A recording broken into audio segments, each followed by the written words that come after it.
get ready, start. From the lives of great men, we learn many things which that is of value to us in our own lives. Not the least important thing, perhaps, which the life of almost any great man teaches us is that we have time to do those things which we most want to do. As young people, we talk lightly of what we would do if only we had the time. As old people, we look back upon lost opportunities and wish that we had the time to follow this course of action, that line of training. But again and again, as we read the stories of the lives of those who have done great things, of those whose names will be forever remembered, the knowledge is forced upon us that our trouble is not that we have too little time, but that we have too little desire. Our desire to move in a certain direction is not strong enough to influence us to take the necessary steps to use for that purpose the hours which are being spent in other and possibly less profitable ways. If the desire to act and the will to work are there, then we shall find both the time and the opportunity. These thoughts come to the mind upon reading a recently published book in which the writer tells in outline the story of the lives of 15 great men from the many remarkable men who have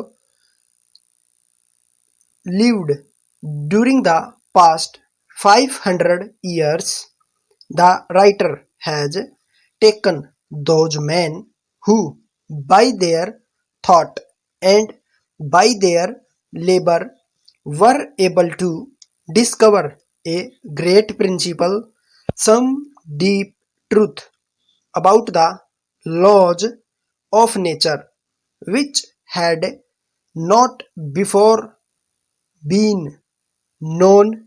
Men who in this way added greatly to the knowledge and learning of the world, and so took all men one big step forward in the long march towards a better understanding of the forces which govern our world.